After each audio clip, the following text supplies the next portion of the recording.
How many of you guys remember Diddy Kong Racing? This was an awesome game, right? For those of you that did remember it and did, get the chance to play this when it came out, in 1997-ish, probably loved it and you probably thought it was one of the best games you've ever played, or at least one of the best racing games. It's a classic. Diddy Kong is a classic, has really classic sound effects and memorable sound effects with the bosses, and different things in the game that would, piss you off. These bosses, you get to these bosses and they piss you off, as well as different characters, and a lot of different characters, a lot of different carts. There was different vehicles you could drive, like planes and hovercraft and stuff, and that's what really set this game apart from Mario Kart, which was its kind of competitor. And there was, two kind of groups of people at the time: those that played Mario Kart and those that played Diddy Kong. And the ones that played Diddy Kong, played both. But a lot of people didn't like Diddy Kong because it was a really hard game compared to Mario Kart, and the bosses, like the Whiz Pig here, was really hard, and they would, piss you off if you could even get to the Whiz Pig. So there was a lot of memorable bosses, a lot of memorable sayings, and things like that. Let's take a look at this game though, and we'll play it a little bit. And this is, kind of a let's play, let's discuss Diddy Kong, and kind of recap and relive some of those memories that you guys have. So a lot of different character selections here that we had. We have, Banjo over here. Diddy Kong, of course, and Diddy Kong is Diddy Kong's game. Let's go with Diddy Kong. And there was an adventure mode, and this is what really set this game apart from other games like Mario Kart as well, is this adventure mode. You had this adventure mode that you could, go into, and it was a world that existed where it was free roam. So within this world, it was a free roam world, which just had beautiful scenery and settings. And look, we have rainbows, waterfalls. It's what you learn to love about the Nintendo 64 setting, and what you really expected out of a Nintendo 64 game.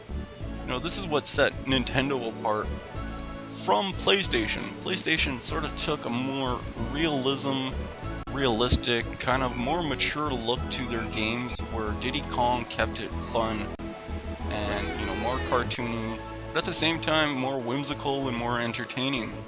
And this is what we all loved about Nintendo systems. And of course the genie that, was kind of annoying, played a big part in the game. So this was like a free roam adventure map here. Let's take a look here. Let him say his speech. I'm here to help you. Good luck. So we get into this open world, and it was free range, free roaming. You could roam around, and there were secrets in here, and there was things to collect, like the balloons, for example. So there's a balloon over there that you can't get until you get into an aircraft. And the whole objective in this open world was to explore this open world, collect these balloons, and if you get enough balloons, you could unlock the next tier and the next level system, which the first level system, of course, is over here. And we needed that one balloon in order to enter the first level stages. So that's what was awesome about this game. It really picked up where Mario Kart kind of left off, and it gave you this open world feel with, secrets and stuff within them, as well as secrets within the stages. So there's actually keys, and there's actually a key to the right in this stage, which I will try to collect. So a very hard racing game. You have to collect those bananas to gain speed, different power-ups, and here's the key. So you get those keys, which I totally missed. Totally missed that. Oh, I'm kind of sucking here. I am a pro at this, though. Don't let that fool you. I will rape these guys sooner or later. So the sliding was a huge part of this game. Hitting those arrows and timing those arrows at crucial moments was critical to beating a lot of stages, because Diddy Kong. Oh, I can't believe I missed it again. Man, those keys are terrible, and I'm stuck on the wall. No, I'm gonna make a comeback here, guys. I'm gonna make a comeback. I'm a Diddy Kong master. Because if you play this game, you really have to master it. There was no room for error on a lot of stages. It really pushed you to, you know, the top of your game. Now I gotta get this key though. And I did it with the slide. Oh, but I hit the tree. Go, go, Diddy, go! So it really pushed you, you know, to the top of your game to master this this game, because they added coins later. So when you first beat the stage, I'm gonna hit the dinosaur. No, stupid dinosaur. Oh, didn't get first. Oh well. I tried. But it really pushed you to master this, because you had to line your path with those damn bananas. So you have to get those bananas right, and those bananas, if you get enough of those bananas, you got extra speed boosts out of them, as well as, you know, there's pickups like I just got a power boost here, and of course these power arrows.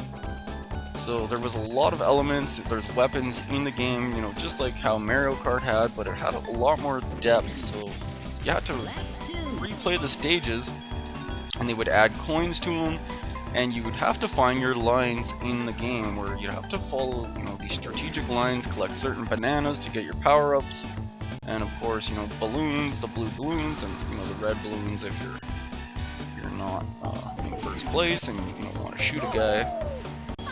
Do that too. So it was a great game, and I played a lot of Diddy Kong. It was one of the first racing games that really pushed me to master a racing game, and I think Diddy Kong and the experience of racing in Diddy Kong really helped me throughout all my other racing games.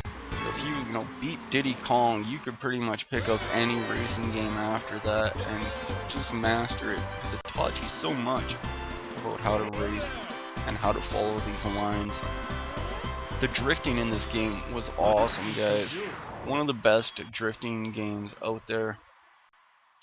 Going around those corners, because a lot of these stages, like if you wanted max speed, you had to drift. And of course these keys that unlock secrets within the open world were a big part of this game. A lot of fun things, a lot of fun memories about this game. I played a lot of this game multiplayer as well, so it wasn't, you know, just single player. I played this a lot with my friends. Pretty much every game that I was playing for N64 at the time, I always had a friend that I was playing, but we always preferred to play the adventure mode, and we'd actually take turns playing on the adventure mode. Although multiplayer was fun, they had an aircraft stage where you guys probably remember it, with the aircraft and the eggs, and you had to steal your opponent's eggs and drop them into your nest. That was a fun game, little mini game in here. Guys, if you've been watching this video so far, please leave a like. It helps my channel grow. And if you can, subscribe. Check out my other videos, guys. I do a lot more retro videos where I discuss a lot of, you know, the memories and stuff about these games and what made them great.